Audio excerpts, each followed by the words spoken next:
Bonjour tout le monde, ici Chantal Pelletier, j'espère que vous allez bien. Aujourd'hui, dans le présent tutoriel, on va se concentrer à réaliser l'audit d'un site web. C'est quoi un audit? Eh bien, c'est un outil qui nous permet de regarder plusieurs points, de vérifier plusieurs aspects d'un site web pour nous permettre de vérifier la qualité de ce site web-là. Pourquoi on va vérifier ça? On va le vérifier pour avoir un meilleur référencement dans les moteurs de recherche, mais il va aussi y avoir des notions de user design, hein, de design pour l'utilisateur, des notions d'accessibilité à travers ce que je vais vous dire aujourd'hui. Alors, attachez-vous bien et joignez-vous à moi pour l'observation du site web chantalpelletier.com. Pour réaliser l'audit, il y a une grille ici. Cette grille-là, elle est disponible sur mon site web chantalpelletier.com. Vous pouvez cliquer ici sur boutique et vous allez retrouver la grille en question dont je vous parle aujourd'hui. Elle ne coûte rien, donc il y a une version gratuite ici, grille d'audit pour le référencement d'un site web. Lorsque vous y allez, il y a une version gratuite qui vous permet de la télécharger. Voyez-vous, une version gratuite est disponible ici si vous voulez tester la grille. La version gratuite, elle est complète. C'est simplement qu'elle ne sera pas modifiable. Maintenant, après, si vous voulez modifier ce fichier-là pour l'adapter à vos propres besoins, eh bien, vous pourrez le faire sur mon site web dans la boutique. Je vais revenir donc à chantalpelletier.com et on va s'amuser à faire l'audit de ce site web-là grâce à cette grille. La grille en question, elle est en 70 points. Alors, on va passer quand même assez rapidement les différents points aujourd'hui. On va traiter de différents aspects. Il y a les aspects techniques. Il va y avoir, donc il y a beaucoup d'aspects techniques comme vous allez voir. Il va y avoir les visuels. On va regarder les visuels. Il va y avoir les contenus. Ensuite, les particularités pour un blog. Donc, si vous avez un blog sur votre site web, les particularités pour les contenus publicitaires et des particularités pour le référencement local. Donc, je vous expliquerai ça quand on sera rendu à cet endroit-là de la grille. Mais pour commencer, je vais vous parler de cette première page ici. Je parle de première page parce que si vous allez, par exemple, ici sous fichier imprimé, eh bien, vous allez voir que les pages ont été mises en page pour s'afficher de cette façon-là. Donc, il y a une première page comme ça ici. Et par la suite, vous pouvez y aller avec les pages suivantes selon les différents aspects que vous êtes en train d'observer. Donc, ici, la première page, c'est une page qui est une page de base, selon moi. Si vous avez un audit très rapide à faire, vous pouvez commencer par remplir cette page-là. Et si vous avez du temps pour y aller pour une observation beaucoup plus importante de votre site web, bien, vous pouvez faire les pages suivantes. Mais cette page-ci, je vous suggère de la faire au moins une fois par mois. De la faire pour votre site web, mais aussi de la faire pour le site web de vos plus proches concurrents. C'est pas très long à remplir. Vous allez voir qu'au fil du temps, vous allez prendre l'habitude de le faire rapidement. Et donc, c'est quelque chose qui pourrait vous permettre vraiment de mieux comprendre où vous vous positionnez par rapport à vos compétiteurs. Alors, comment c'est fait? C'est que toutes ces colonnes-là ici, de B à K, vont s'afficher à l'impression. Donc, c'est ce que le client, entre guillemets, va voir. Et tout ce qui se trouve à droite ici, ce sont des explications pour vous aider à bien remplir ce fichier-là avec des liens vers des sites ou des ressources externes qui peuvent vous aider à mieux comprendre le point en question. Alors, le nom du site, ben, c'est mon site, Chantal Pelletier. Hein, donc, on va écrire le nom de mon site. Il ne faudrait pas que je fasse des fautes dans mon propre nom. L'URL du site web, hein, chantalpelletier.com, je vais aller le copier ici. Ça va être moins long. Donc, chantalpelletier.com. La date, hop, c'est drôle, il me dit que je ne peux pas coller les données à cet endroit-là. Ah, pourtant, chantalpelletier.com, ça semble fonctionner. La date de l'audit, on est donc le 19 octobre 2020. L'âge du domaine. Alors, pourquoi c'est important ça? Voyez-vous ici, il y a des explications. Plus le nombre est élevé, plus Google jugera votre site expérimenté. Oui, en effet, il y a un avantage à garder et à conserver un nom de domaine qui est plus âgé. Hein, des fois, on se demande, est-ce que je devrais changer de nom de domaine? Est-ce que je garde le même nom de domaine? Eh bien, si vous pouvez garder votre nom de domaine, ça peut, au fil du temps, devenir de plus en plus intéressant et de plus en plus payant en termes donc de sites expérimentés. Vous avez comme un peu plus de jugeote aux yeux de Google. Alors, comment on va vérifier ça? Je vous ai mis ici le lien vers un site qui calcule l'âge de votre site web, mais en année et en mois, OK? Alors, vous avez simplement qu'à aller inscrire votre nom de domaine ici. Et ensuite, vous devez aller taper le code de sécurité qui est HW6Y dans mon cas, mais évidemment, pour vous, ce sera autre chose. Vous faites Submit. Et vous allez avoir ici, voyez-vous, 5 ans et 10 mois. Donc, on va écrire dans la grille, excusez-moi, je veux rester ici, on va l'écrire dans la grille. 5 ans, 10 mois. Évidemment, vous pourriez, si vous le faites pour vos compétiteurs, vous pouvez le faire en même temps si vous le voulez. Donc, à ce moment-ci, vous pourriez faire fichier enregistré sous, hein? Vous pourriez enregistrer ce fichier-là avec le nom de votre compétiteur. Comme ça, ben, à ce moment-là, vous pourriez avoir... on va faire un fichier enregistré sous pour le mettre sous mon nom à moi. Donc, à ce moment-là, ce sera... ici, on va mettre, par exemple, Chantal Pelletier. Et vous pourriez faire un fichier différent pour chacun de vos compétiteurs. Comme ça, bien, vous auriez l'âge. Et vous pouvez le faire pour le site d'un compétiteur, trouver l'âge. Hein? Ici, le nombre de liens entrants, plus ce nombre est élevé, plus votre site web sera jugé pertinent par Google. Et là, qu'est-ce que je dis ici? Je dis installer l'extension de navigateur Alexa Traffic Rank pour le calculer. Alors, moi, je vous amène à un lien ici qui est vers le Chrome Web Store où on va vous demander d'installer, on va vous suggérer d'installer cette extension-là ici, Alexa Traffic Rank. La mienne est déjà installée, elle est ici, elle est juste ici. Alexa Traffic Rank, elle fait beaucoup de choses. Elle donne, entre autres, le nombre de liens entrant vers notre site web. Alors, je vais aller voir ici. Des liens entrants, ce sont des liens qui ont été faits à partir d'un autre site web et qui pointent vers mon site web.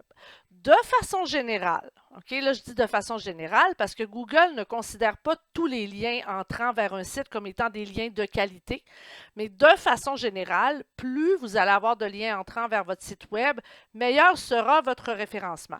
Il y a beaucoup de subtilités et ça prendrait un cours au complet pour pouvoir vous donner toutes les subtilités en lien avec les liens entrants.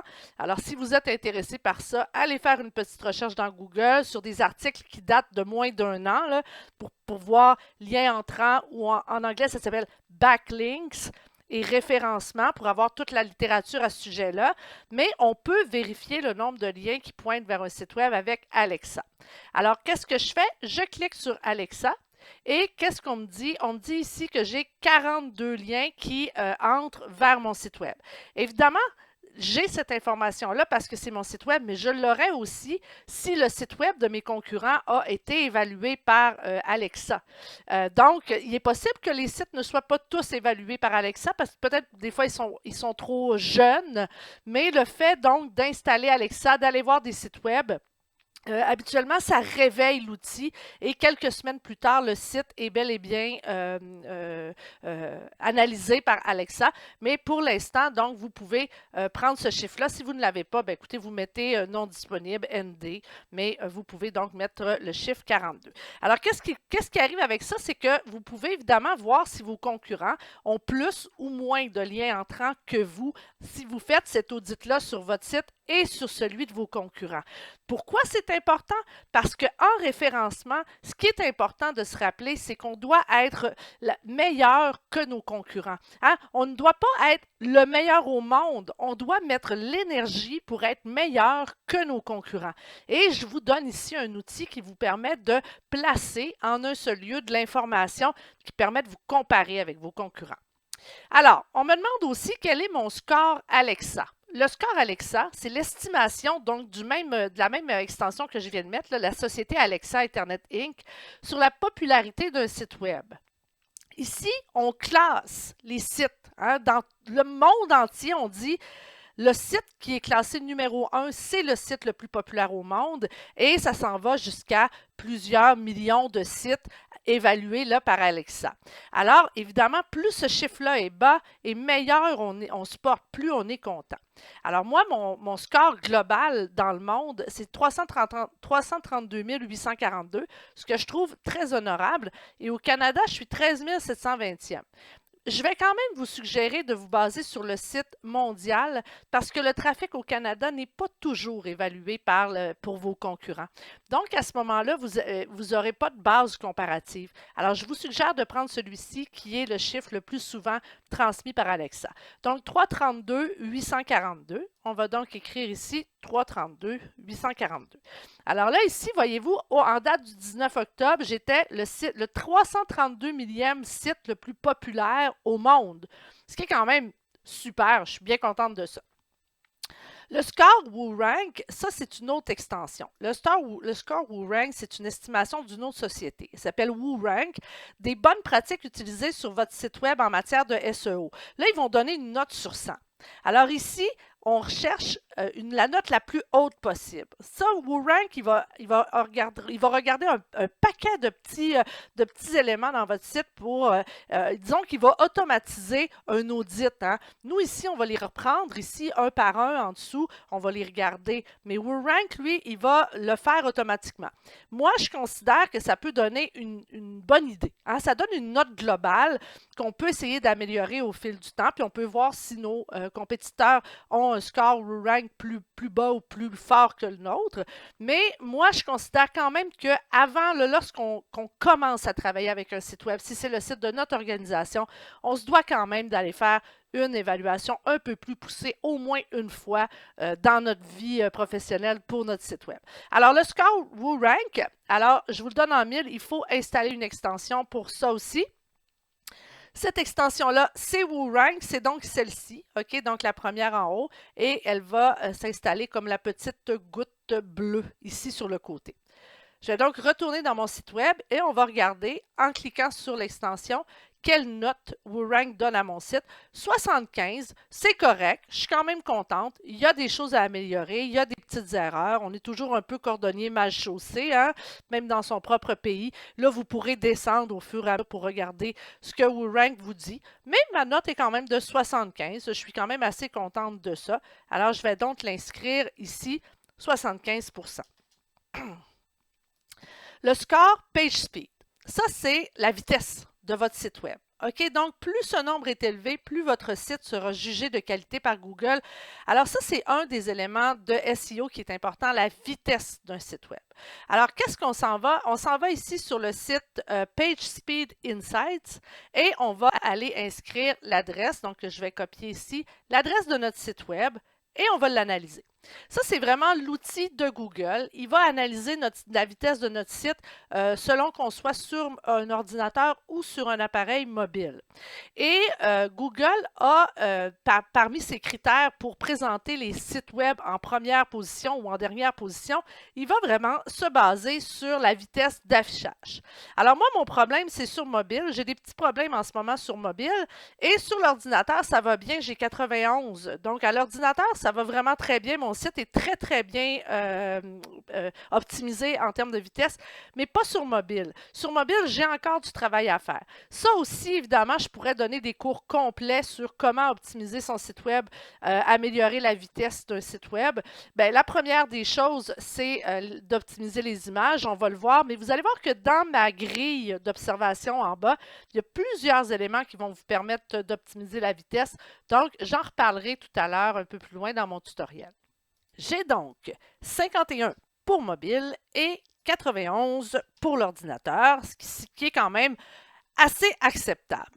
L'idée ici, je vous le rappelle, c'est que vous devez être meilleur que vos compétiteurs. Si la vitesse de votre site web est meilleure et plus rapide que celle de vos compétiteurs, eh bien, il y a de fortes chances que vous vous ramassiez devant eux dans les résultats de recherche.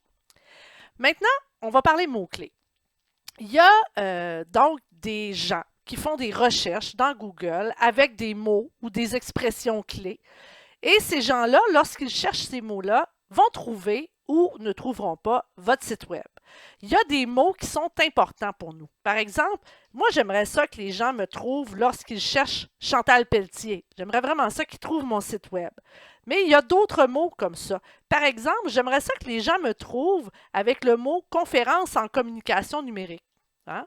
J'aimerais bien ça. J'aimerais ça aussi que les gens me trouvent lorsqu'ils cherchent un article sur la prononciation de LinkedIn. Hein? Et aussi, par exemple, un article que j'ai écrit sur les grilles Instagram et plusieurs articles comme ça, dont un qui est un de mes articles les plus populaires, qui est une sauce spaghetti sans tomate. À chaque mois, je vous conseille d'aller vérifier lorsque les gens cherchent cette expression-là dans le moteur de recherche, eh bien, votre site web, est-ce qu'il est là? Est-ce qu'il est en première position, en deuxième position? Est-ce qu'il est pas du tout là dans les 100 premiers résultats? Et il y a évidemment un outil qui va nous permettre de vérifier cette information-là. Cet outil-là s'appelle FatRank. C'est aussi une extension de Google. Alors, je vais vous le montrer.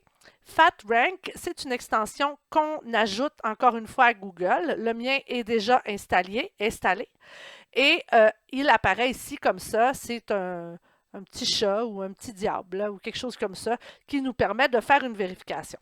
Alors, je vais m'en aller ici. Qu'est-ce que je vais faire? C'est que je vais cliquer sur l'outil de FatRank. Là, je suis en train de dire, FatRank, dis-moi, lorsque les gens cherchent le mot ou l'expression Chantal Pelletier au Canada, le site sur lequel je me trouve actuellement, qui est chantalpelletier.com, est-ce qu'il sort dans les résultats de recherche? Alors, je vais faire check. Et qu'est-ce qu'il me dit? Il me dit, oui, Chantal, le site Chantal Pelletier sort en 7e position lorsque les gens font une recherche dans Google. Évidemment, c'est comme une moyenne un peu ici parce que selon l'expérience de chacun, les résultats peuvent varier. Hein. Comme pour moi, Chantal Pelletier, il apparaît en premier quand je le cherche parce que c'est un site web sur lequel je vais souvent. Puis pour d'autres personnes aussi, il va apparaître en premier. Mais de façon générale au Canada, si quelqu'un cherche les mots Chantal Pelletier, ben mon site web va apparaître pour la première fois en 7e position. Alors, je vais juste tasser cette fenêtre-là ici et je vais tasser cette fenêtre-là ici. Je vais aller écrire 7. Et regardez ce qui va se passer.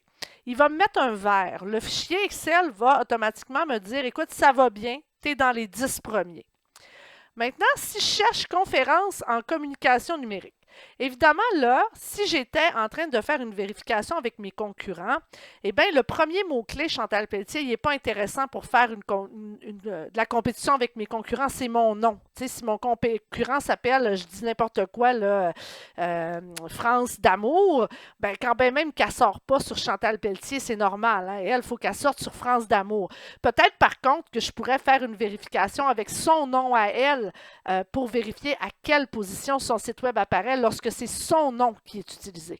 Par contre, l'expression conférence en communication numérique, ben, si c'est un produit que je vends vraiment, et n'oubliez pas que vous devez être sur votre site web quand vous faites la vérification et que si vous faites la vérification pour vos concurrents, vous devez être sur le site web de vos concurrents, hein, parce que sinon, ça ne marchera pas ici. Alors, si je fais check, eh bien, vous allez voir que malheureusement, je ne sors pas dans les 100 premiers. OK? Donc, ici, alors, si on écrit 100, par exemple, eh bien, ça va donner un rouge. OK? Donc, ici, on ne sort pas. Je ne me rappelle pas si je mets, ou je peux mettre ND ou not in 100. Oups. En tout cas, on peut écrire, en fait, peu importe ce qu'on écrit, pas dans les 100 premiers, ben, c'est en rouge. Mais je vais vous avouer quelque chose que je ne vends pas beaucoup, mais c'est un peu normal. En fait, ce que je pourrais me dire à ce moment-là, c'est ben, peut-être que je pourrais le mettre un peu plus en avant, ce service-là que j'offre dans mon site web pour pouvoir être retrouvé lorsque des gens cherchent des conférences en communication numérique. Évidemment, je n'ai pas de contenu là-dessus. Fait que c'est sûr que Google ne le trouve pas. Ici, je vais faire prononciation LinkedIn. On va regarder si je sors. Je sors en 7e position, c'est pas pire. Et ainsi de suite, grille Instagram, on va regarder ça. Allons-y, on le regarde. Et ce check-là, dans le fond, en 7e aussi, mon Dieu. Et finalement, la sauce spaghetti sans tomate. Oups. Donc, cette vérification-là, on peut la faire à chaque mois pour s'assurer. Voyez-vous, dans ce cas-là, je suis premier. OK? Alors là, pour tous les mots-clés que j'ai utilisés ici, je suis en première position. Si, par exemple, j'avais trouvé un mot-clé pour lequel j'étais en 16e position, il l'aurait mis en rouge. Si j'avais mis, mettons, 8e, il me met en vert. me semble que 11e, ouais, 11e, entre 11 et 15, je pense qu'il le met en jaune. Mais bref, vous pouvez voir ici qu'il y a des indices visuels. Et là, bien sûr, vous pouvez faire cette petite comparaison-là avec le fichier de vos concurrents pour voir comment vous allez vous en tirer avec cette comparaison-là de mots-clés dans Google. Voilà. Alors, c'est important. Et évidemment, les mots-clés pour lesquels vous êtes dans le rouge, entre guillemets, ou même dans le jaune, ce sont des mots-clés sur lesquels vous devez faire un effort, c'est-à-dire créer des nouveaux contenus ou encore aller porter ces mots-clés-là peut-être un petit peu plus intensément dans différents articles ou dans vos descriptions pour montrer que vous êtes aussi actif dans ces domaines-là. Alors, voilà pour la première page. Et là, vous le faites. Ça, essayez de le faire une fois par mois. OK? Pour le reste, eh bien là, ça, si vous êtes capable de le faire au moins une fois pour le site web de votre organisation, vous allez voir que ça risque de vous donner beaucoup de réponses puis de vous donner aussi beaucoup d'éléments à modifier et à arranger sur votre site web. Je vais mettre donc mon site, je vais fermer ça ici. Là. Ah, il y a quelque chose que je ne vous ai pas dit, excusez-moi. C'est que le Fat Rank, c'est long parce que vous le faites un mot par mot et ça peut être très long. Il y a un outil qui s'appelle Rank Tracker. C'est un logiciel qui peut être téléchargé gratuitement. C'est un outil qui est vraiment, vraiment, vraiment intéressant. Il est disponible en français dans plein de langues. C'est un outil, voyez-vous, je l'ai ouvert ici, là, mais il n'y a pas de projet en ce moment dedans, dans lequel vous pouvez créer des projets et faire de la vérification de mots-clés, mais vraiment en batch, là, entre guillemets, donc avec plusieurs mots-clés à la fois. J'ai créé un tutoriel pour vous apprendre à utiliser Rank Tracker si vous le voulez. Et c'est un outil qui vient aussi avec une suite complète de tout plein d'outils SEO. Donc, je vais vous inviter à regarder ce tutoriel-là si vous voulez en savoir un peu plus sur Rank Tracker et si vous voulez gagner du temps. OK, je commence ici avec les aspects techniques. Pour les aspects techniques, la première chose, c'est de vous assurer que votre site web possède un certificat de sécurité. Qu'est-ce que c'est un certificat de sécurité? C'est le certificat qui fait en sorte qu'il y a un petit cadenas ici qui est sécurisé. C'est-à-dire que lorsque vous copiez l'adresse du lien et que vous allez la coller à quelque part, hein, comme ça, bien, voyez-vous, il y a un petit S qui apparaît ici qui veut dire que votre site il est sécurisé par un certificat et ça, c'est fourni par votre hébergeur web. Si vous n'avez pas votre certificat de sécurité, voyez-vous, on le voit ici, là, c'est important de l'avoir parce que Google pénalise les sites web qui n'ont pas de certificat de sécurité. Alors, si vous avez effectivement ce certificat de sécurité-là, alors ce que vous faites, c'est que vous allez ici, dans la petite case avec la petite flèche, et vous dites « Oui, j'ai le certificat de sécurité » et le « Oui » se transforme automatiquement en vert pour dire que tout va bien, le certificat est en place. Ici, il y a des explications donc dans la grille. Google privilégie les sites qui disposent d'un certificat de sécurité SSL. Souvent, votre hébergeur web va vous fournir ce certificat-là. Sinon, c'est environ 35 $ par année. Maintenant, la langue des pages est correctement déclarée dans la balise HTML. C'est important que Google sache si votre page, la page qu'il est en train de consulter, si elle est en français ou en anglais. C'est un critère important pour le choix des pages à afficher dans les résultats de recherche. Donc, cette langue-là doit être déclarée dans la balise HTML de chaque page de votre site web dans la bonne langue. Et je n'ai pas besoin de vous dire, en fait, que si votre site web comporte des pages pour lesquelles il y a deux langues. Donc, si vous mélangez le français et l'anglais dans une même page sur votre site web, bien, vous allez être pénalisé. OK, par Google. Vous devez choisir chacune de vos pages, elle doit être dans une seule langue. Vous pouvez avoir une citation ou le titre d'un livre ou un petit bout de texte dans une autre langue, c'est correct, mais pas des contenus 50-50, 50% dans une langue, 50%. Pas tantôt un article en anglais, tantôt un article en français, c'est pas bon pour le référencement, ça. Alors, si vous vous en venez ici, comment on fait pour voir ça? Eh bien, vous allez, avec le bouton droit de votre souris, faire afficher le code source de la page ou encore inspecter. Mais moi, je vais vous suggérer pour ce cas-ci, afficher le code source de la page. Et la première ligne, donc en fait la deuxième, là, parce que la première ligne, c'est la ligne qui déclare que vous êtes dans un document HTML. Eh bien, la deuxième ligne, elle donne la langue de votre site web. Et vous le voyez ici, langue égale FR. Donc ça ici, ce code-là, c'est public. Tous les sites web ont un code comme ça qui est public. Alors, vous allez vérifier si la langue est la bonne. Et si c'est le cas, eh bien, tout simplement, vous écrivez « oui hein, », c'est bon. Vous, si, par exemple, vous remarquez que ben, dans certains cas, c'est bon. Dans d'autres cas, ça dit que c'est en français, mais en réalité, le texte est en anglais, tout ça. Vous pourriez écrire partiel, puis aller mettre une ligne ici qui dit corriger, hein, corriger certains articles en anglais dans la version française. Vous me suivez? Donc, il y a un endroit pour mettre des petites notes. Puis si jamais vos notes, elles sont trop longues à mettre, vous pouvez faire en sorte que la ligne dans laquelle vous allez inscrire vos recommandations soit plus longue. Okay? Vous avez le pouvoir de grandir l'espace dans lequel vous allez mettre votre recommandation. OK, donc, il y a un titre H1 sur toutes les pages et chaque page ne comporte qu'un seul H1. Les titres de premier niveau qui utilisent la balise HTML H1 sont considérés par Google comme un élément important dans le texte d'une page. OK, là, il y a beaucoup d'écoles de pensée. Il y a des gens qui disent que ça n'a rien à voir, tout ça. Moi, je vous dis de ne pas prendre de chance avec le H1. Assurez-vous que vous avez un titre H1 dans toutes les pages. Comment on fait pour vérifier? Eh bien, on revient ici dans notre fichier source. Je vais juste grossir un petit peu le contenu pour que vous voyez mieux. Et on fait CTRL F pour pouvoir faire une recherche à l'intérieur de tout ça. On écrit H1 dans le petit moteur de recherche et évidemment, là, il y en a beaucoup. Hein? Fait que là, parce qu'il y a beaucoup de... Il y a du code H1 qui n'est pas vraiment une balise H1. J'aurais dû mettre les... Attendez, je vais faire une petite chose là. Je vais aller copier H1, mais avec les crochets comme ça. H1 comme ça. Oups, allons-y dans la source. H1 de cette façon-là. Voyez-vous, il n'y en a même pas dans mon site web. C'est quand même incroyable. Ah oui, il y en a un. OK. Il y en a un, c'est parce que je l'ai fermé trop tôt. H1, j'en ai même 19. Ça fait qu'on va aller voir. On me dit le H1 ici, qui est le titre principal de mon site. Ça va bien. Mais là, je vais aller voir un peu plus loin.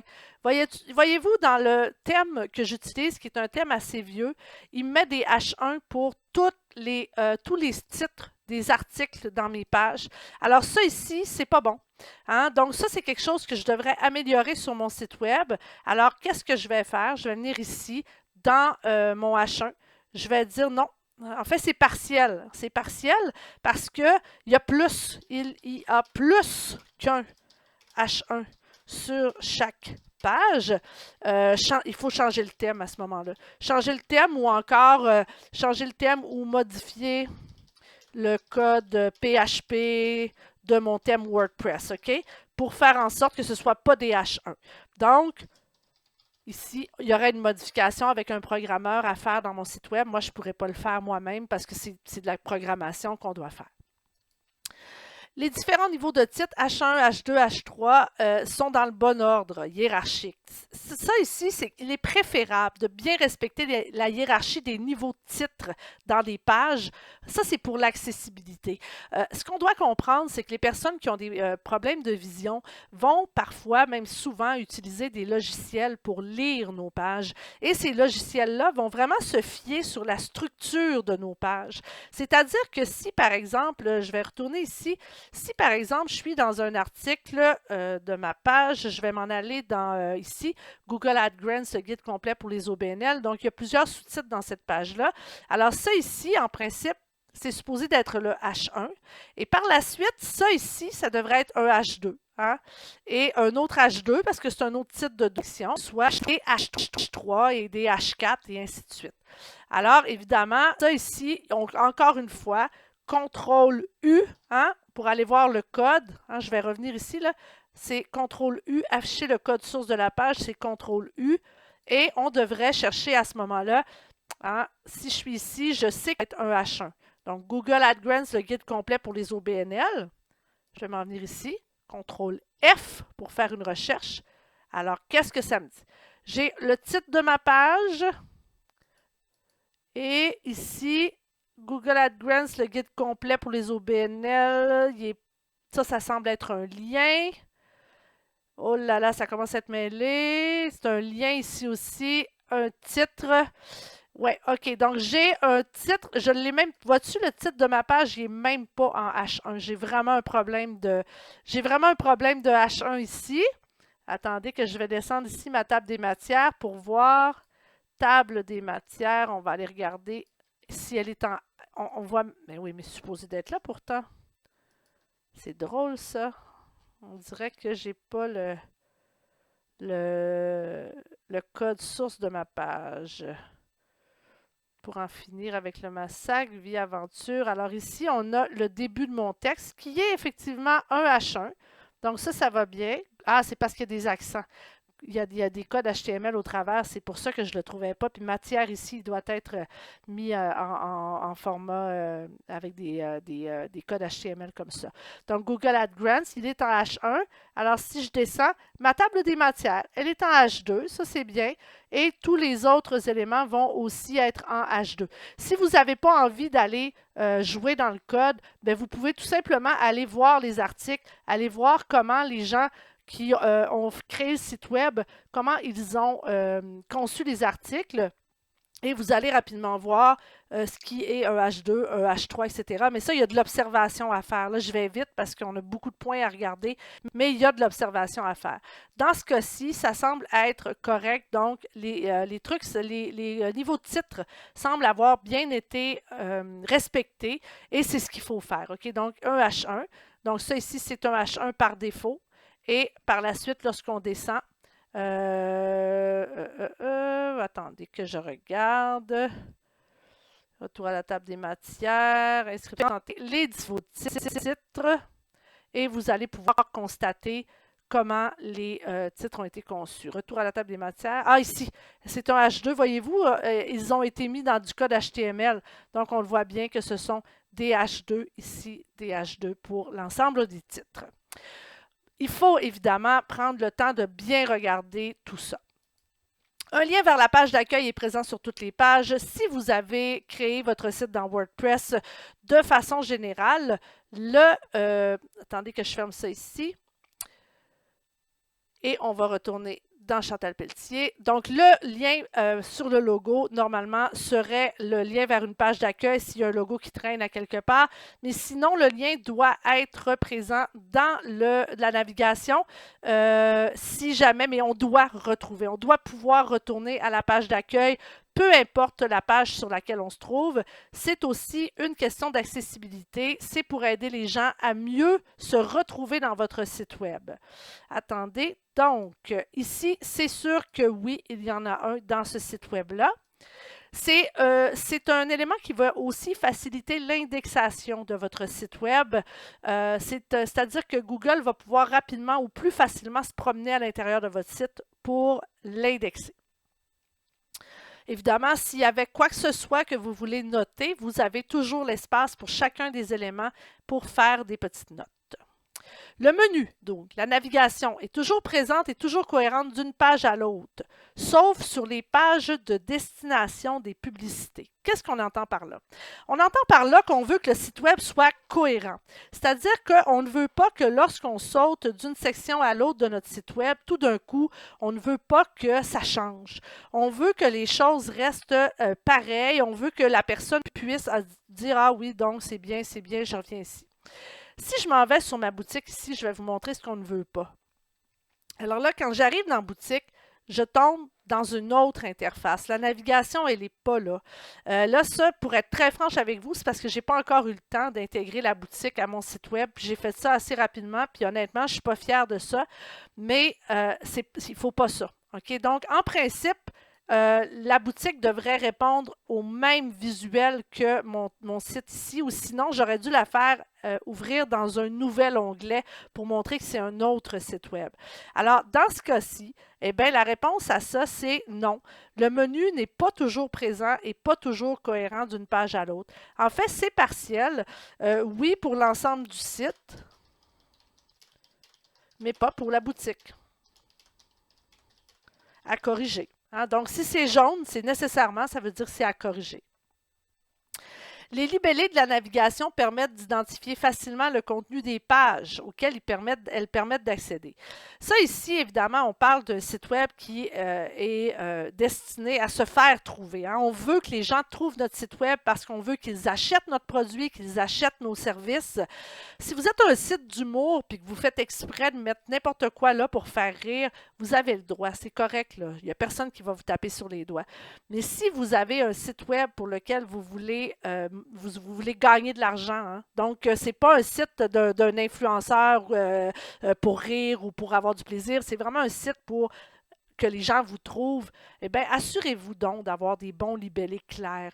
Essayez pas de réinventer la roue. C'est important ici d'avoir des éléments qui vont faire en sorte que les gens savent ce qui se retrouve sous ces libellés-là. C'est comme les icônes. Hein?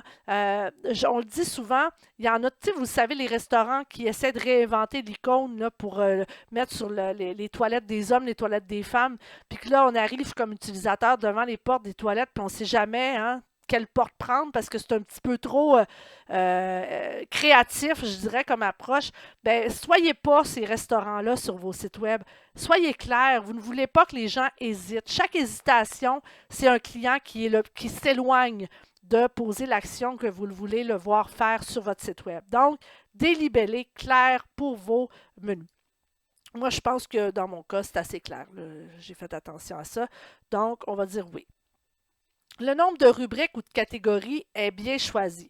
Donc, c'est les éléments du menu principal. On aimerait en avoir environ un maximum de 7 parce qu'un nombre trop élevé de rubriques de premier niveau dans la navigation va nuire à l'expérience utilisateur.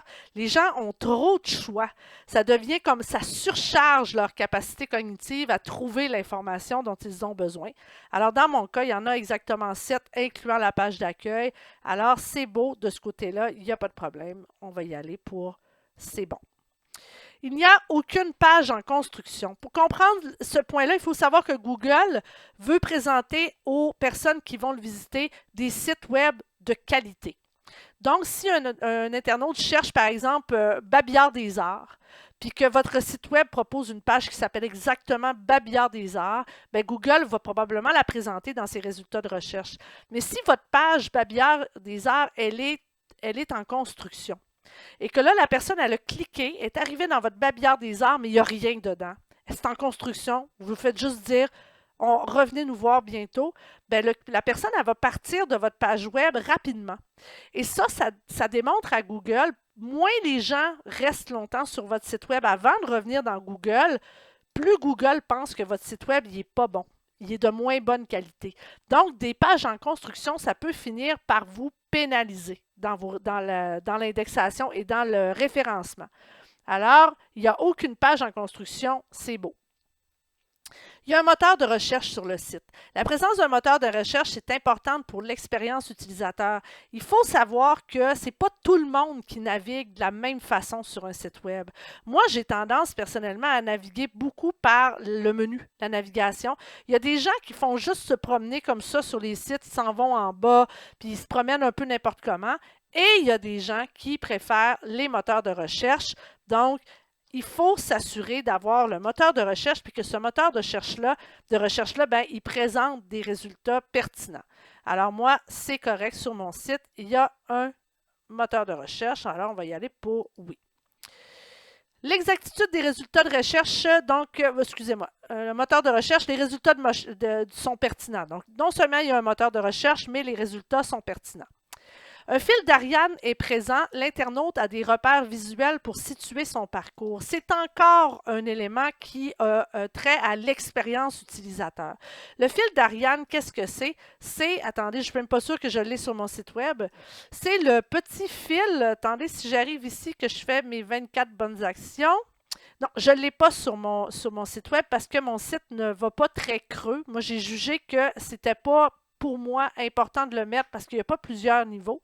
Mais un fil d'Ariane, c'est un élément où vous allez avoir quelques... Vous allez toujours... Ah, je vais aller voir, je ne veux pas faire de publicité là, pour, par exemple, Canadian Tire, mais on va aller sur le site de Canadian Tire qui ont, eux, un très bon fil d'Ariane. Alors, voyez-vous, imaginez que je suis ici. Parce qu'on peut s'enfoncer longtemps hein, dans le site de Canadian Tire. Donc, je m'en vais dans Sport et loisirs. Alors, qu'est-ce qui va se passer ici? Je suis dans Sport et loisirs. Et là, je vais m'en aller dans... attendez. Je vais m'en aller utiliser... Oh, attendez. C'est bien compliqué. C'est long avant que ça affiche. Puis là, je vais cliquer là-dessus ici. Sport d'équipe. Oh, et là, le site a de la difficulté en disant en ce moment. OK. Là, je suis dans Au jeu. Voyez-vous, il y a quelque chose qui vient d'apparaître ici qui s'appelle Au jeu. Je vais aller dans patinage sur glace. Au jeu, sport d'hiver, patinage sur glace. Je m'en viens dans patin récréatif. Au jeu, sport d'hiver, patinage sur glace, patin amateur. Et là, si je m'en viens ici sur patin débutant balance blade, il est en train de me dire, voyez-vous, il est en train de mettre en place tout le chemin que j'ai fait. Est-ce qu'il va me remettre? Voilà. Au jeu, sport d'hiver, patinage sur glace, patin récréatif. Et là, je suis dans le dernier élément. Ça ici, c'est ça le fil d'Ariane. C'est pour me permettre de remonter à une étape ou à une autre de mon parcours dans le site web. Si votre site web a plusieurs étapes avant de se rendre à un élément, eh bien, le fil d'Ariane, il est important. Maintenant, si comme pour moi, le parcours pour aller jusqu'à un article est vraiment pas très long, là, ben, peut-être que vous n'êtes pas obligé d'ajouter le fil d'Ariane, mais dans tous les cas, c'est quelque chose qui ne peut pas nuire.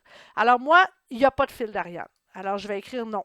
Puis je ne l'ai pas, mais je ne le juge pas nécessaire. Voilà, j'écris ça, puis vous pourriez écrire ce que vous voudriez pour vos clients. L'important, c'est d'avoir visuellement soit une raison pour que ce soit comme ça ou de voir hein, qu'il y a plusieurs verts ou un certain nombre de rouges. Il n'y a pas de lien brisé. Les liens brisés, ce sont les liens à l'intérieur de votre site web qui ne fonctionnent plus. Et pour ça, je vous suggère d'utiliser des... Il y a des extensions dans WordPress qui permettent de le faire, mais il y a aussi un petit site ici qui est bien le fun qui s'appelle Siteliner, puis vous allez voir, il peut servir pour d'autres choses aussi. Alors, on va s'en aller sur Siteliner et on va regarder s'il y a des liens brisés dans mon site web. Qu'est-ce qu'il va faire, Siteliner? Il va passer à travers mon site web. Donc, je colle ici, je vais faire Go. Il va passer à travers mon site web et il va passer à travers tous les liens. Là, il le fait super vite parce que je l'ai fait tantôt avant de faire ma démonstration ici. Alors, il y a mon site web encore en mémoire, mais vous allez voir, pour vous, ça va être un petit peu plus long. Là. Ça va peut-être prendre 5 minutes. Je vais fermer quelques pages pour améliorer la fluidité de ma démonstration. Est-ce que vous le savez, mais Google Chrome prend quand même beaucoup de mémoire. Alors, qu'est-ce que je m'en viens faire ici? Je m'en viens dans Broken Links. Et là, il va me montrer vraiment visuellement sur mon site web. Il me dit, regarde, tu en as un lien qui est brisé, va voir. Et il va me le montrer, c'est où. Il dit, regarde, si c'est ici à la fin de cette page-là ici qui s'appelle Chantal Pelletier Réseaux sociaux, tu as un lien qui est brisé ici, il ne fonctionne plus. Alors, ça dit page not found. Alors, si je m'en allais visiter cette page-là ici sur mon site web, chantalpelletier.com, réseaux sociaux, puis que je descendais ici comme ça jusqu'en bas de la page vers article le plus ancien, si je clique là-dessus, eh bien, ça me donne une page. Oups, la page ne peut pas être trouvée. Alors, c'est quand même intéressant. Ça nous dit vraiment visuellement où sont les problèmes avec notre site web. Alors, ça, je vais devoir le corriger. Donc, ici, il n'y a pas de lien brisé. Alors, non, en fait, il y en a un. Non, c'est pas bon. Hein? Quand je dis non, ça veut dire qu'il y a quelque chose à corriger.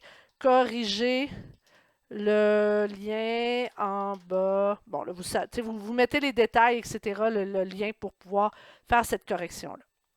Le site est compatible avec les différents navigateurs, Internet Explorer ou plutôt, comment il s'appelle le nouveau, là, Firefox, Safari, Chrome. Ça, il y a ici un site qui s'appelle browsershots.org. Vous pouvez ici entrer votre site web, finalement, faire Submit, et il va vous montrer comment il ne fonctionne plus. Ben, voyez-vous, en fait, c'est de moins en moins utile parce que les sites sont souvent bien présentés dans plusieurs browsers, plusieurs navigateurs, mais je vous suggère quand même, je suis désolée, là, le lien ne fonctionne plus, puis je pourrais essayer d'en trouver un autre, mais je vous suggère de faire le test de votre site web avec le téléphone, avec Chrome, Firefox, sur Macintosh, puis même l'essayer voir sur votre télévision quand vous avez un accès en télé, etc.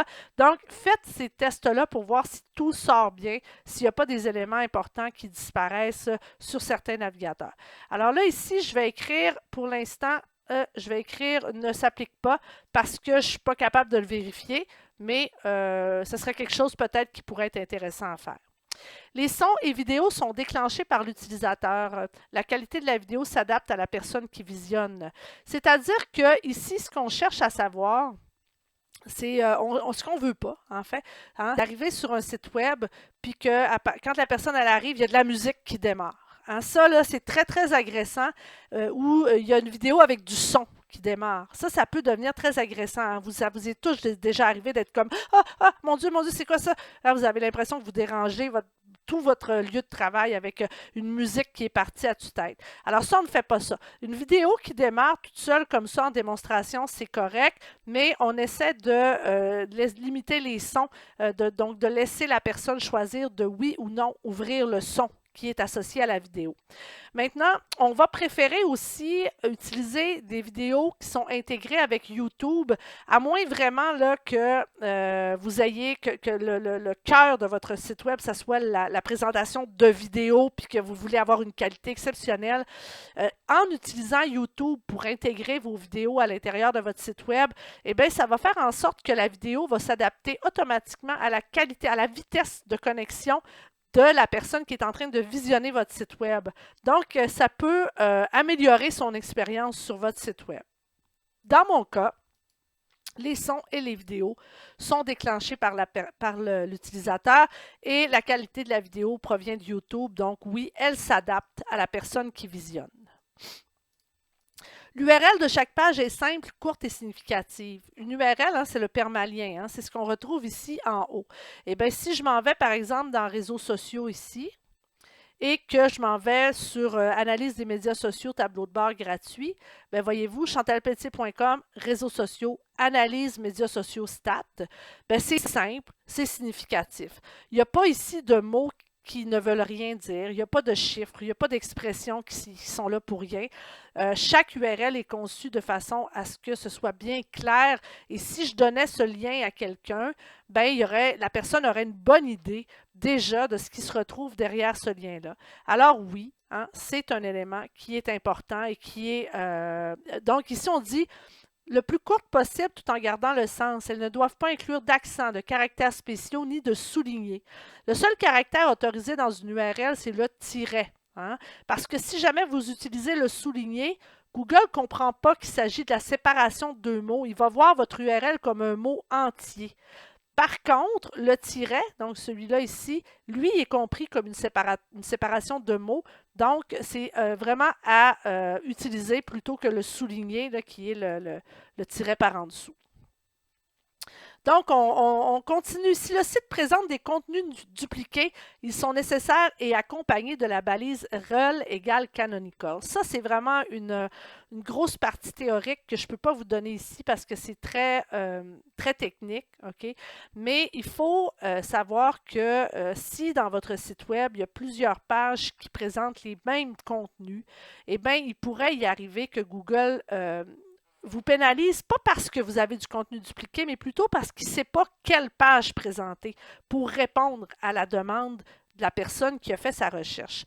Si je retourne dans Siteliner, qu'on a utilisé tout à l'heure pour regarder les liens brisés, je vais juste revenir à la page de départ. Vois-tu ici, on me dit que dans mon site web, je vais aller dans Duplicate Content, 21% de mes contenus de mon site web sont des contenus dupliqués. Qu'est-ce que ça veut dire, ça? Eh bien, c'est normal qu'il y ait certains de vos contenus, surtout dans un site WordPress, qu'il y ait certains de vos contenus qui sont dupliqués. Je vais vous donner un exemple. Si je suis sur ma page d'accueil ici, bien vois-tu, il y a le titre ici d'un article et il y a les premières lignes de cet article-là qui apparaissent sur ma page d'accueil. Eh bien, ce même résumé-là, il va aussi apparaître dans ma section réseaux sociaux. Hein? Vois-tu, il est encore là. Et si je clique sur l'article en question, bien, le texte, bien, il est encore là. Donc, c'est normal parce que c'est un résumé qui donne envie d'aller vers le texte. Donc, c'est normal, mais ça, Google considère ça comme étant du contenu dupliqué quand même. Ce qui pourrait être pire que ça, c'est si tout votre article était un contenu dupliqué. Donc, à ce moment-là, là, il pourrait y avoir des problèmes.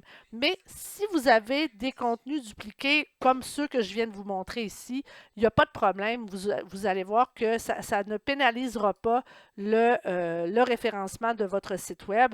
Puis, il ne faut pas paniquer si vous voyez ça ici. C'est correct, OK? Comme ici, là, ces pages-là, ce sont toutes mes pages de premier niveau. Hein? Comme la page réseaux sociaux ici, on me dit que 80% de cette page-là, c'est du contenu dupliqué. Ben oui, parce que ce sont les résumés des articles. Alors, il ne faut pas vous en faire, OK? La page d'accueil, 86%, c'est du contenu dupliqué. Oui, c'est normal, OK? Donc, c'est quand vous rentrez ici, c'est que si jamais vous aviez beaucoup de pages qui ne sont pas des pages de premier niveau, là, qui ne sont pas des pages de présentation, de résumé, si vous aviez plusieurs pages qui sont dupliquées, là, ça pourrait être un petit peu plus problématique pour Google. Mais ça, ici, il ne faut pas s'en faire avec ça. Je continue. Alors, on va dire ici que on va se dire que c'est partiel. Il y en a, mais ce n'est pas dramatique. Le site est adaptatif, c'est-à-dire qu'il y a une version mobile qui s'adapte à la taille de l'écran. Donc, oui, j'ai une version mobile. Vous pouvez, si vous le voulez, faire un premier test. D'abord, tout simplement réduire la taille de votre fenêtre ici, comme ça. Regardez, qu'est-ce qui se passe? Mon site s'adapte à la grosseur de ma fenêtre. Ça ici, là, toute la mise en forme de mon site s'est adaptée. Ça veut dire que oui, il est adaptatif et il peut être présenté dans différents formats. Il y a aussi des extensions qui existent pour pouvoir faire semblant. En fait, on pourrait... attendez, je vais vous montrer par exemple ici. OK, ça s'appelle Chrome UI Spoofer. OK, donc c'est... je vais essayer de voir si j'étais par exemple sur un iPhone 6. Alors, je vais voir le site comme si j'étais... Oh, non, voyez-vous, je pense que ça ne fonctionne plus, cette extension-là. Donc, mon Dieu, c'est désuet. Donc, désolé. Je vais me remettre en Chrome par défaut, mais l'extension ne fonctionne plus. Ou sinon, vous pouvez inspecter. Hein? Donc, ici, vous allez inspecter avec le bouton droit de votre souris. Et vous pouvez passer, avec la petite icône ici, là, vous pouvez passer en mode... téléphone, puis en mode ordinateur. Donc, il y a cette capacité-là ici de votre Google Chrome à passer de un à l'autre. Donc, si c'est le cas, si vous voyez qu'il y a des choses qui vous dérangent dans la version mobile, par exemple, bien, vous pouvez les noter dans votre, ici, dans votre grille. Puis si vous jugez que ça a bien du bon sens, bien, vous mettez oui, c'est beau, ça a beaucoup de sens, c'est correct. OK, ici, on achève pour la partie technique. Les autres parties, je vais peut-être les passer un peu plus rapidement parce que ça va être très, très long. Donc, le site utilise la technologie AMP pour lecture sur mobile. Ça, c'est drôle parce que la technologie AMP, c'est quelque chose que vous pouvez installer avec WordPress assez facilement et qui permet d'accélérer massivement votre site web sur mobile.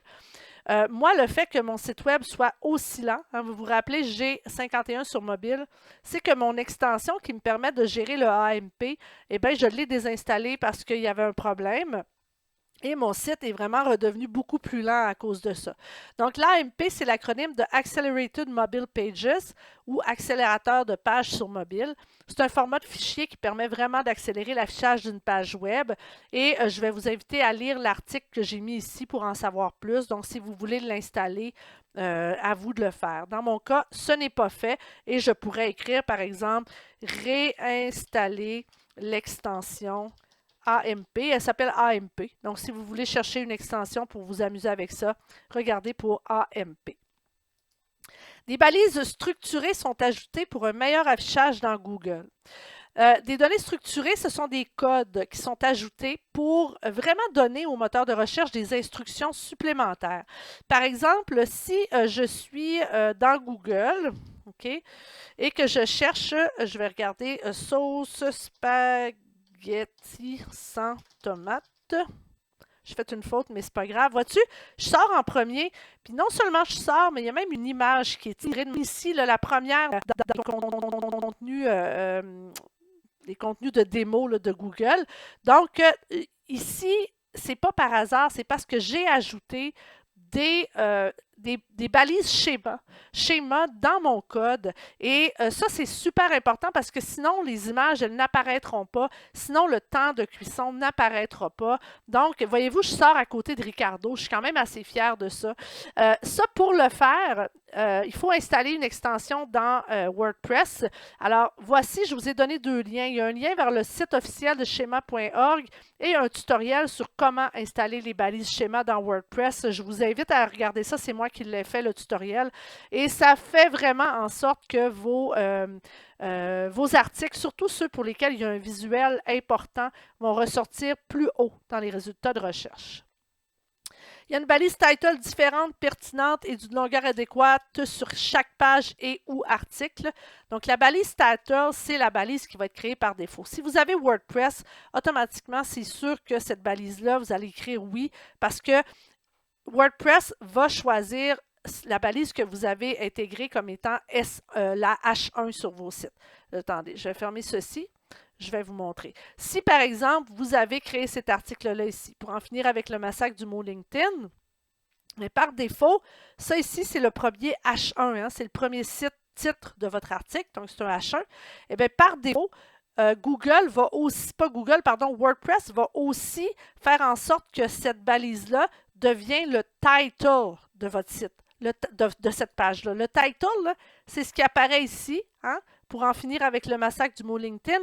Et c'est ce qui apparaît aussi dans les résultats de recherche ici. Là. Dans ce cas-ci, c'est écrit sauce spaghetti sans tomate. Bien, ça veut dire que c'est le title. Donc, c'est ce H1-là, il est automatiquement repris ici. C'est important, c'est un élément essentiel pour le référencement dans les moteurs de recherche. Donc, si vous avez WordPress, ça va bien, ça se fait par défaut.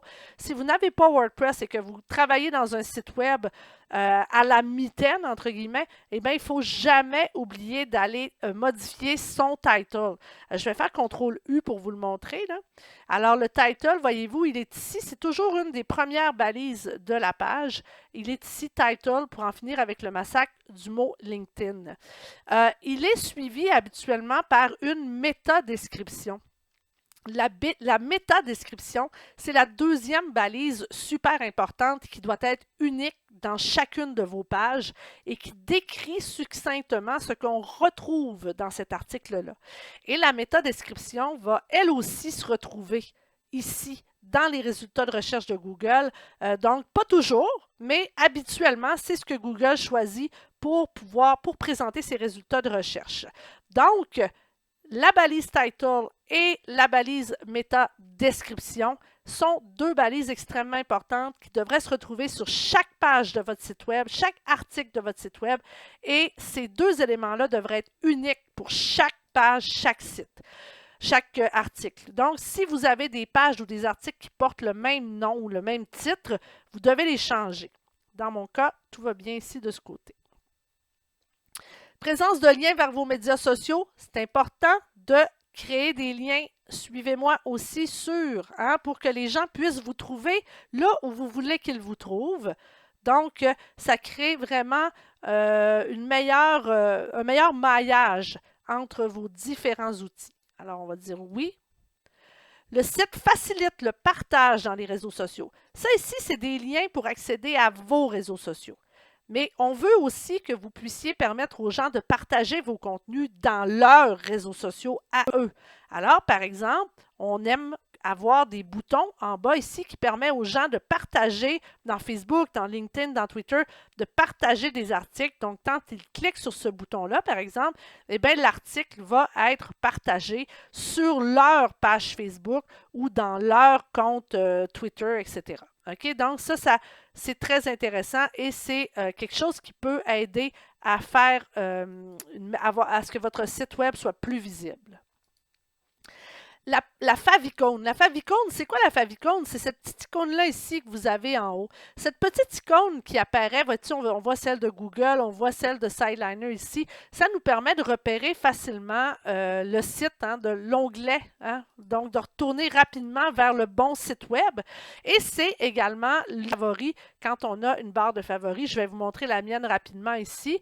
Donc, si j'affiche ma barre de favoris, ben moi, j'affiche habituellement seulement les icônes. Il y a très peu de texte. Alors ça, c'est la favicon et c'est important. Vous devez la mettre pour pouvoir, encore une fois, améliorer l'expérience utilisateur de vos utilisateurs.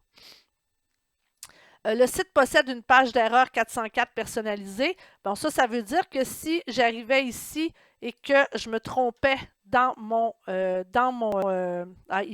l'envoie.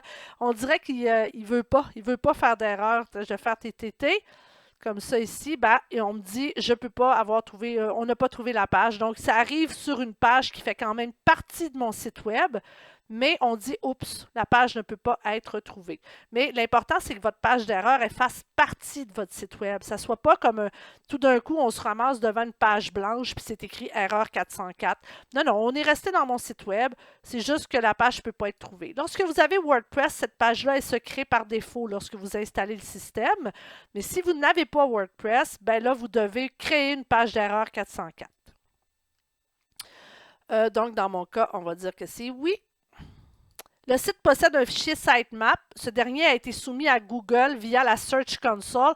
Là, je vais vous inviter à lire cet élément-là ici parce que c'est encore une fois beaucoup de théorie. Mais dans sa forme la plus simple, un fichier sitemap, c'est un fichier qui donne toutes les URL d'un site web. Il est fourni à Google dans le fond. Il dit, voici mon site web, voici toutes les adresses. Alors, ça facilite vraiment beaucoup le travail de l'araignée de Google. Si vous avez un site web et que vous avez installé l'extension Yoast SEO, eh bien, par défaut, vous avez un sitemap. OK? Je vais vous montrer où est-ce qu'il se trouve ce sitemap-là. Lorsque vous êtes dans Yoast SEO, vous allez dans Fonctionnalités et on vous dit plan de site XML. C'est ça la sitemap. Et là, on me dit elle est activée. Parfait, c'est ce qu'on veut. Si je clique sur le petit point d'interrogation ici, ça me dit « Voir le plan de site XML ». Eh bien, votre sitemap, elle est ici. L'adresse de votre sitemap, si on vous la demande, c'est celle-ci, chantalpeltier.com, sitemap souligné index.xml. Alors, si on vous demande l'adresse de votre sitemap, c'est ce que vous devez donner. Et il y a un outil dans la vie qui s'appelle le Search Console. Le Search Console, c'est un outil de Google que vous devez commencer à explorer si vous voulez travailler avec les sites web dans votre vie. Donc, c'est votre outil qui vous permet disons, de dialoguer, entre guillemets, avec Google. Il y a beaucoup d'éléments qui sont présents là-dedans. Je ne peux pas le faire dans le cadre du présent tutoriel, mais dans la Search Console, on peut donner le lien vers notre sitemap et ça dit à Google, ça aide Google à mieux indexer notre site. Donc, ça, je vais vous laisser explorer cet univers-là. Le site possède un fichier robot.txt bien configuré. Alors, je vais juste écrire oui pour ça ici et un autre oui pour ça ici. Le fichier robot.txt, c'est un fichier qui dit, disons, au moteur de recherche, les pages de votre site web qui ne devraient pas être indexées par le moteur de recherche. C'est un fichier de restriction. Simplement de dire, j'aimerais mieux que tu ne présentes pas les résultats de cette page-là, de ces pages-là dans ton moteur de recherche. Ça aussi, je vais vous laisser lire là-dessus. C'est un petit peu plus technique, mais dites-vous que par défaut, lorsque vous avez WordPress, vous avez un fichier robot.txt bien configuré. La seule chose, par contre, que vous devez savoir, c'est qu'à partir du moment où dans vos réglages de site web, en mode lecture, si vous avez ici coché la case « Demandez au moteur de recherche de ne pas indexer ce site », ça veut dire que vous avez indiqué dans votre fichier robot.txt, vous avez bloqué votre site au moteur de recherche. Ce n'est pas tous les moteurs de recherche qui obéissent à cette commande-là, mais ça, c'est souvent la première raison pour laquelle votre site n'est pas indexé. OK? Alors, si vous avez un client ou un site web et que les gens vous disent « Écoute, je ne trouve pas mon site dans les moteurs de recherche », bien, commencez par aller voir si cette petite case-là n'est pas cochée. Et ça veut dire que ça inscrit dans votre fichier robot.txt « Ne pas indexer ce site ». Donc, vérifiez si vous n'avez pas WordPress, vérifiez votre fichier robot.txt. Ce fichier-là se trouve à la racine de votre site web. Il est sur votre serveur web, directement à la racine de votre site.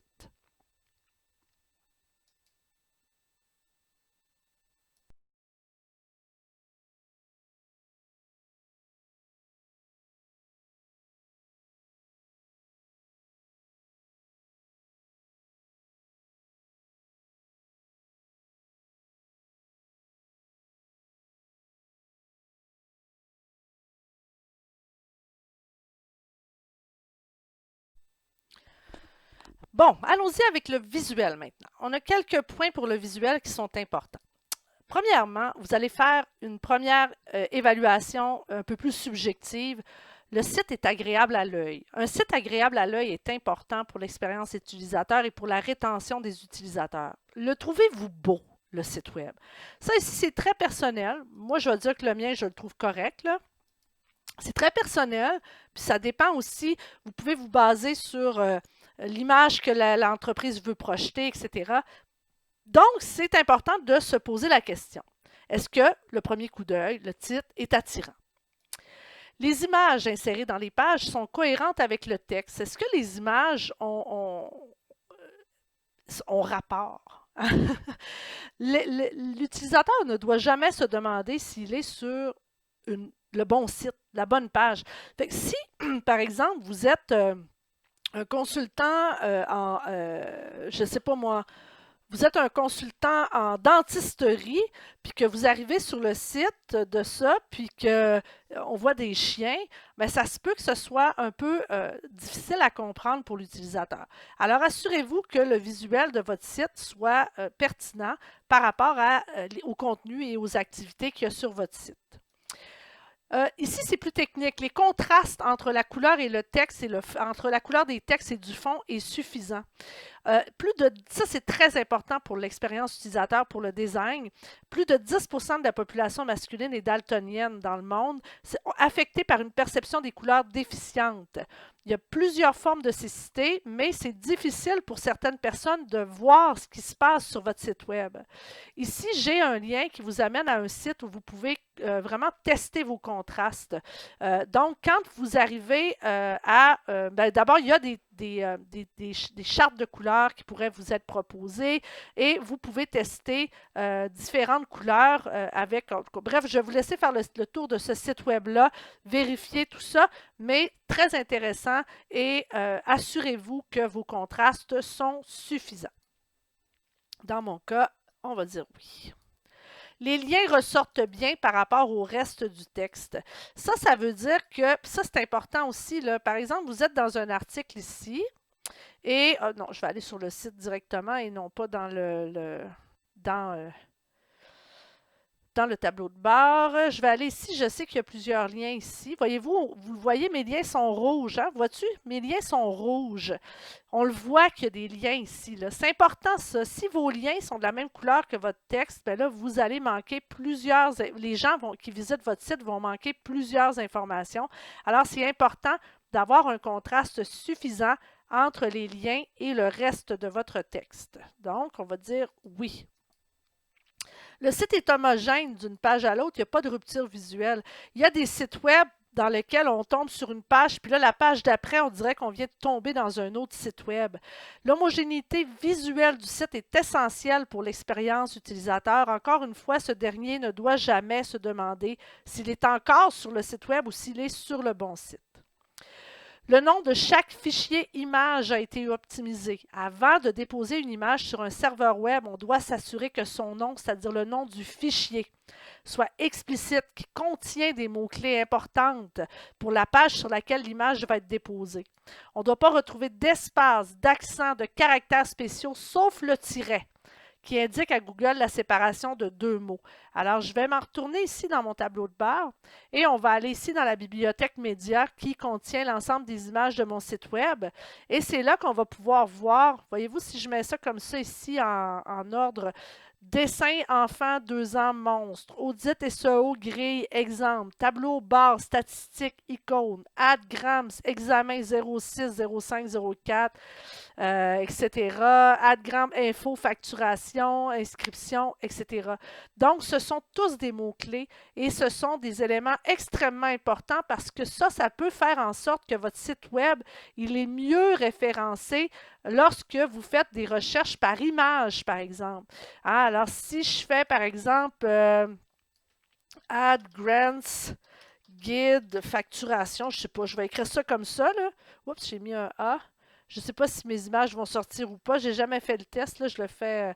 Bon, voyez-vous, chantalpelletier.com. Hein, je suis la deuxième parce que j'ai bien nommé mes images. Alors, c'est vraiment important de bien nommer vos images pour être trouvées lorsque les gens font des recherches par image. Donc, vous améliorez vos chances d'être trouvés. Donc, le nom de chaque fichier est optimisé. La taille des images est optimisée. Avant de déposer les images sur votre serveur web, assurez-vous déjà dans Photoshop d'avoir fait en sorte que vos images sont pas trop énormes. Hein? Tu vois ici, j'ai une image qui mesure 1000 par 628. C'est une image de couverture. Elle pèse 167K. C'est parfait. C'est pas trop gros pour une image de couverture. Donc, on optimise nos images parce qu'il y en a des gens qui ont des images qui pèsent 1 MB, 2 MB sur leur site web. Dans la mesure du possible, on utilise du JPEG lorsqu'on n'a pas besoin de transparence sur un site web. C'est moins lourd souvent. Pas toujours, mais c'est souvent moins lourd qu'un PNG, par exemple. Il y a des nouveaux formats pour le web, mais ils ne sont pas encore compris par tous les navigateurs. Alors, je suggère toujours d'utiliser JPEG, sauf pour les images qui demandent de la transparence, dans quel cas vous utilisez PNG. Mais évidemment, il y a toujours des exceptions, mais la règle générale, c'est cette règle-là. Donc, on essaie d'optimiser nos images. Ça va améliorer la vitesse du site. Chaque image est dotée d'une alternative textuelle appropriée. C'est quoi les balises alt? Ce sont des balises qui sont extrêmement importantes pour le référencement et aussi pour l'accessibilité pour les personnes qui ont une vision réduite. C'est un texte qui sert à indiquer, si par exemple la personne ne peut pas voir l'image, ben, le texte alternatif va lui être lu. Hein? Donc, par exemple, pour cette image-là, un texte, bon, on va regarder ici. Attendez, je vais me remettre, je vais retourner dans ma médiathèque. Ah, le texte alternatif était juste en bas. Je vais me remettre en mode comme ça ici. Et parce que c'est plus facile et je vais repeser là-dessus. OK, vois-tu? Dessin d'une enfant de 2 ans transformée en monstre par le Terrible 2. Hein? Donc, j'ai une description de l'image et j'ai des mots-clés. Enfant 2 ans, monstre, Terrible 2. J'ai des mots-clés importants dans cette image-là. Grille d'audit SEO gratuite. Statistiques des médias sociaux, tableau de bord. Voyez-vous, ce sont vraiment... Bon, celle-là ici, j'avais pas mis de texte alternatif et j'aurais dû. Google AdGrants, le guide complet pour les OBNL. Voyez-vous, c'est super important de mettre le texte alternatif pour que les gens sachent ce qui se retrouve sur l'image. Alors, ne pas oublier.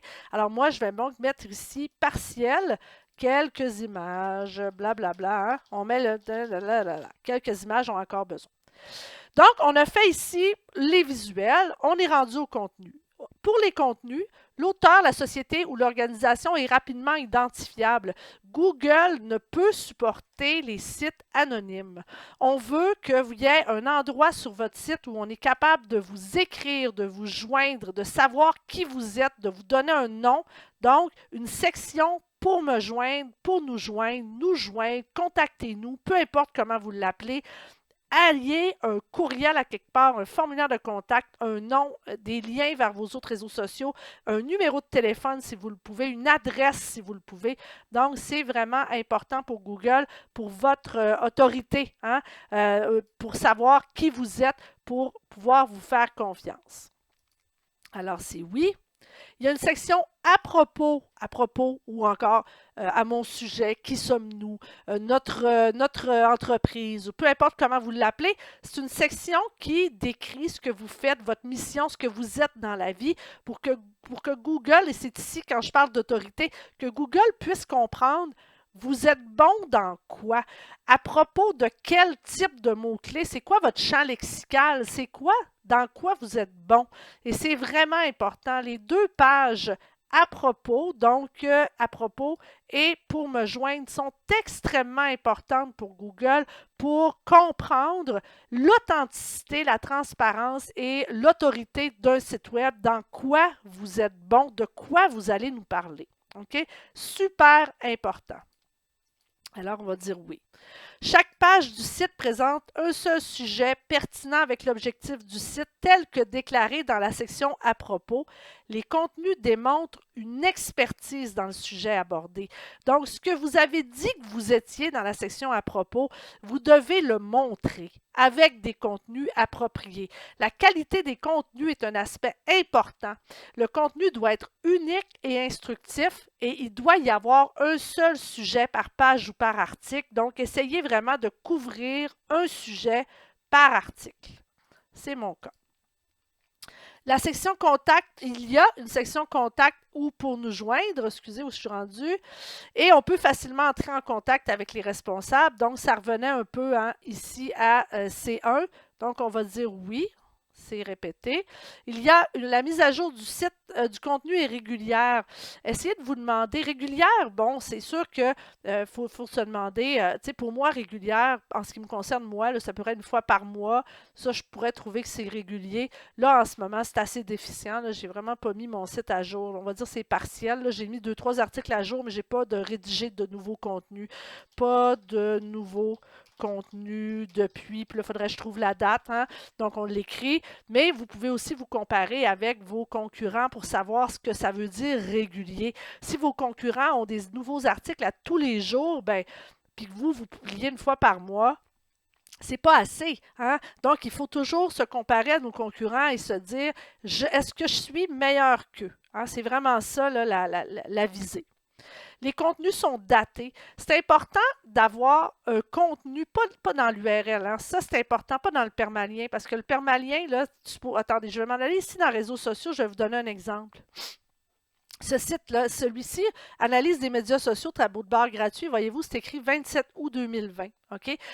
Bien, cet article-là, ça fait des années qu'il est sur mon site web. Mais je n'ai pas mis la date dans le permalien en haut parce que ce site web, cet article-là, je le mets à jour régulièrement. La dernière mise à jour a eu lieu au mois d'août. Et lorsque j'ai fait la dernière mise à jour, ça veut dire que cet article-là, il est à jour. Là, il est bon. Ça veut dire que je peux le dater du 27 août. Les contenus sont récents. Ils datent vraiment du 27 août.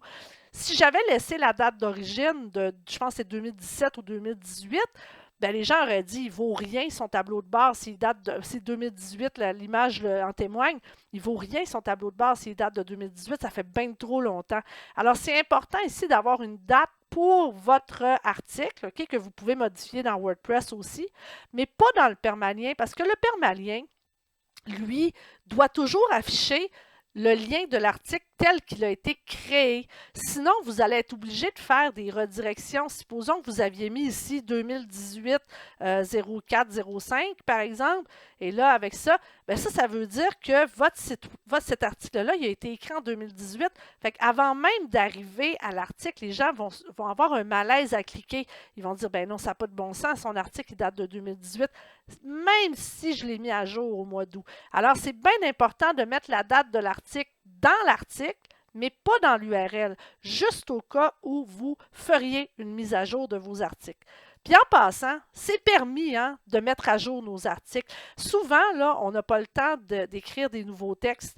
Ben moi, je vous le dis, retournez voir, retournez visiter vos anciens textes, revérifiez l'information, assurez-vous que l'information est encore à jour et faites une mise à jour de votre article, tout simplement en déclarant une petite phrase qui dit « Les contenus de cet article ont été revérifiés et mis à jour. Article original, mettons, 15 janvier 2018, mise à jour 20 février 2020, puis vous relancez votre article en 20 février 2020, puis ça le remet sur la carte, ça vous fait du nouveau contenu, ça fait revivre votre site web, et c'est bien ça pour le référencement. Donc, les contenus datés, puis n'hésitez pas à faire des mises à jour. Évidemment, on regarde si l'orthographe est correcte. Est-ce qu'on regarde aussi s'il y a des mots-clés dans notre affaire? On le sait, qu'on essaie de... Même si les mots-clés ne sont plus ce que Google regarde en premier pour s'assurer du référencement d'un site web, les mots-clés sont encore importants. Donc, rappelez-vous votre théorie sur comment on place les mots-clés, rédaction pour le web, puis assurez-vous que vous avez quelques éléments de mots-clés aux bons endroits dans vos articles. Vous pouvez bien sûr vous servir de Yoast pour vous aider. Donc, si je reviens dans mon site web, ici dans mon tableau de bord et je regarde mes articles, l'extension Yoast SEO permet d'attribuer des pointages en SEO. C'est la première colonne ici. Alors, quand vous réussissez à atteindre le vert comme ça dans vos articles, ben, on peut considérer que vos articles ont été bien optimisés pour les mots-clés. Alors, vous pouvez faire ces tests-là et valider ça avec Yoast. Le contenu est structuré, titre, chapeau, intertitre, alinéa, paragraphe. La lisibilité d'un site est beaucoup plus grande quand celui-ci est bien, quand les articles, les textes, tout ça sont bien structurés. Alors, je vous invite à vérifier ça aussi. Lorsque c'est pertinent, il y a des liens vers des contenus internes au site à travers votre contenu principal. Ça, on appelle ça du maillage interne, de pouvoir faire des liens entre vos articles, entre vos pages. Ça permet à vos visiteurs de se promener beaucoup plus naturellement dans votre site, de rester accrochés, de rester intéressés. Et ça, c'est important parce que ça montre à Google que votre site est pertinent. Les gens se perdent dans votre site tellement il y a du contenu de choix. Moi, c'est partiel. Je pourrais faire un petit peu plus de liens à l'intérieur de mon site. Et les liens externes, s'ils pointent vers des sites web de qualité, peuvent également montrer à Google que vous vous intéressez à des sites qui sont dignes d'intérêt. Donc, si vous vous intéressez à ces sites-là, ça veut dire que vous-même, vous êtes probablement un peu intéressant. Donc, c'est considéré comme étant un site de meilleure qualité. Moi, je fais quand même pas mal de liens externes. J'aime bien faire ça, alors je vais dire oui. Puis n'oubliez pas qu'à chaque fois que vous faites un lien vers un site web, vous faites un cadeau à ce site web-là. Vous lui dites, voici, je te juge suffisamment intéressant pour faire un lien vers toi. Donc, je te fais un cadeau. Et si jamais vous êtes payé, n'oubliez pas que si vous êtes payé pour faire un lien, le lien devra à ce moment-là être déclaré comme étant no follow. OK? Donc, no follow, maintenant, dans WordPress, on peut rapidement instaurer des liens no follow, c'est-à-dire qu'on dit à Google, oui, je fais un lien vers ce partenaire-là, qui est, par exemple, peu importe, je ne sais pas moi, un magasin de vêtements, et le magasin de vêtements m'a payé pour écrire l'article, mais ne t'en occupe pas, on l'a payé, ne lui donne pas plus de visibilité qu'il en retourne, c'est payé, c'est pas plus grave que ça. Alors, je vais juste vous montrer ici, par exemple, si j'avais fait un lien nofollow, j'aurais pu l'indiquer rapidement ici. Ah non, c'est vrai, je suis dans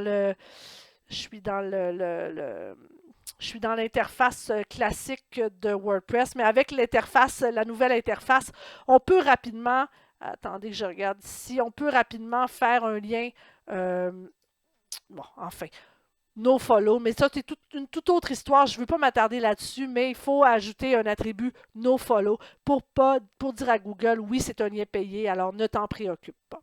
Je vais fermer ça là, avant de faire une gaffe. Vous pouvez faire une recherche Google sur lien nofollow si vous avez besoin d'en savoir davantage.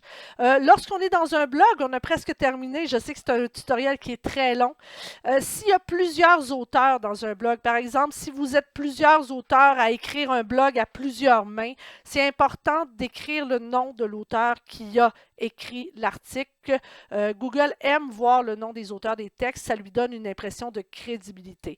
Dans mon cas, à moi, ne s'applique pas parce que je n'ai pas plusieurs auteurs. Je suis toute seule. Alors, par défaut, tous les articles sont de moi. Alors, je n'ai pas besoin de le préciser. La fréquence des articles est pertinente. Même chose ici, Google apprécie une fréquence régulière. Toutefois, souvenez-vous que le tout est comparable aux concurrents. Votre site doit faire mieux que les concurrents. Alors, la fréquence des articles est pertinente. Dans mon cas, c'est non. Je ne publie pas suffisamment par rapport à mes concurrents.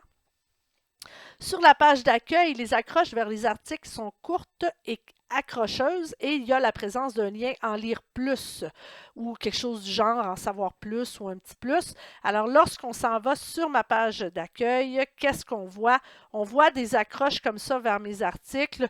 Est-ce que c'est accrocheur ou pas? À vous d'en décider. Peut-être que c'est trop long.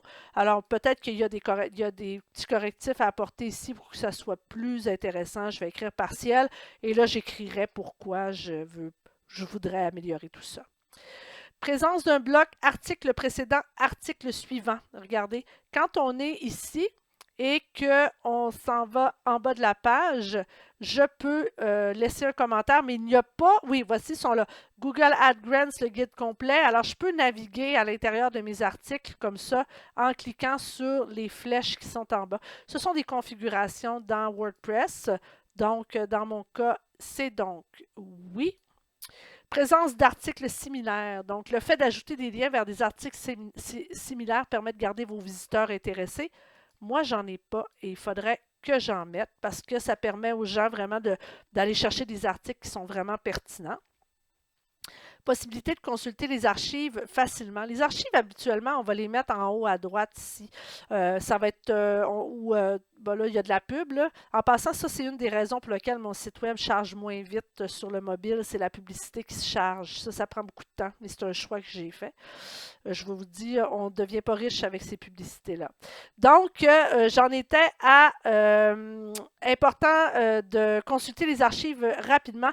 Dans mon cas, les archives ne sont pas très faciles. En fait, la seule façon de les consulter, c'est de se promener dans la navigation.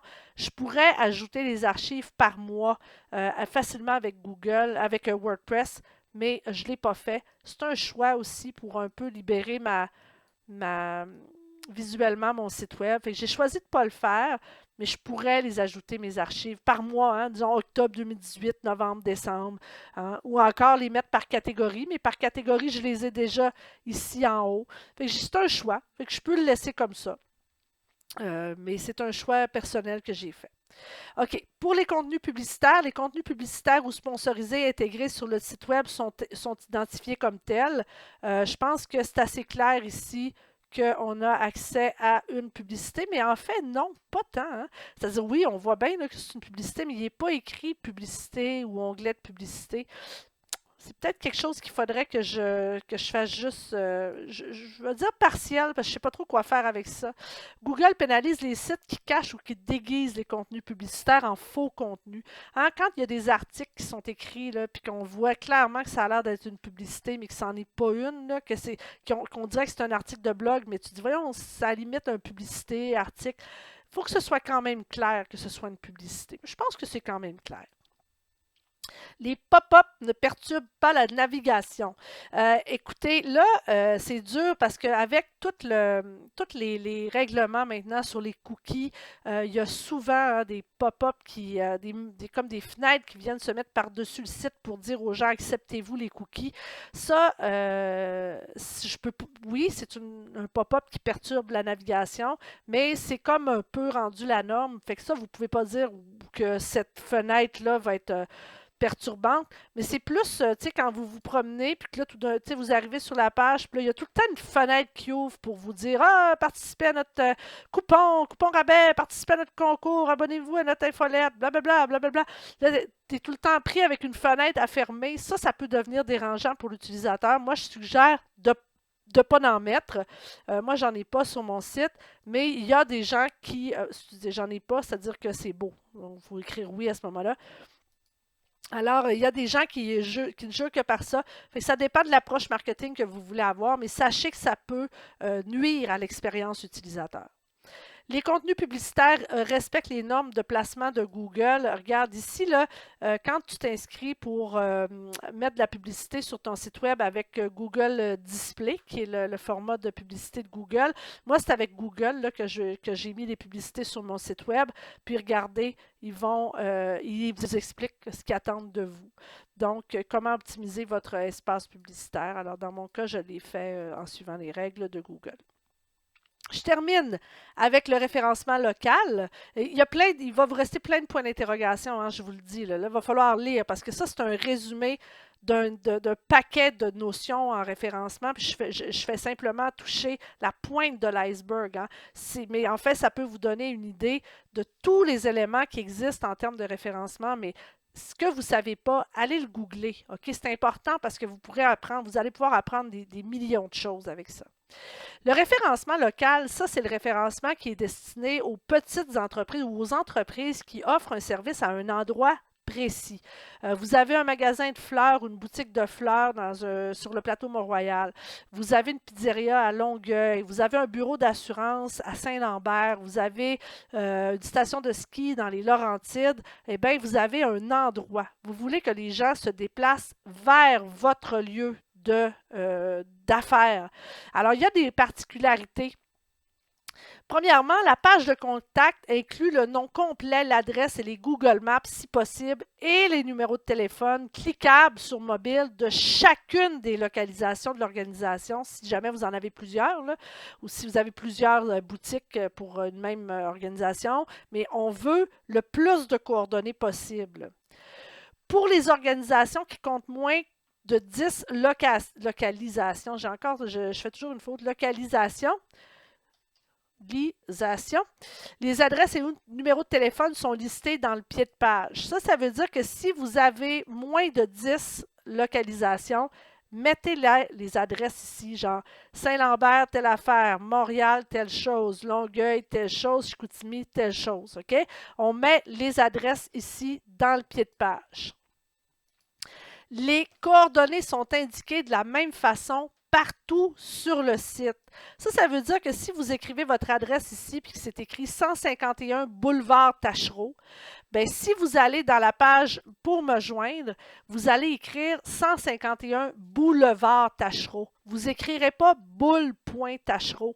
Puis quand vous allez écrire votre adresse en haut de page, vous allez écrire 151 boulevard Tachereau. Vous n'écrirez pas 151 Tachereau. C'est super important pour que Google vraiment saisisse et vous situe à une seule adresse, à un seul endroit, qui centralise l'information à cet endroit-là, peu importe la recherche qui est faite à votre sujet. C'est très important que lui ne se demande pas quelle adresse il doit présenter aux gens qui vous cherchent, que toujours ce soit la bonne et la même adresse. L'organisation est inscrite dans Google My Business ou dans Google pour les entreprises. Google My Business.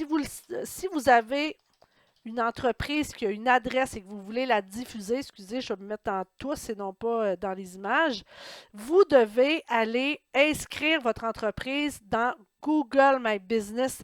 C'est de la plus haute importance. Okay? C'est la première chose à faire. Donc, vous allez créer votre profil. Vous pouvez réclamer déjà le lieu.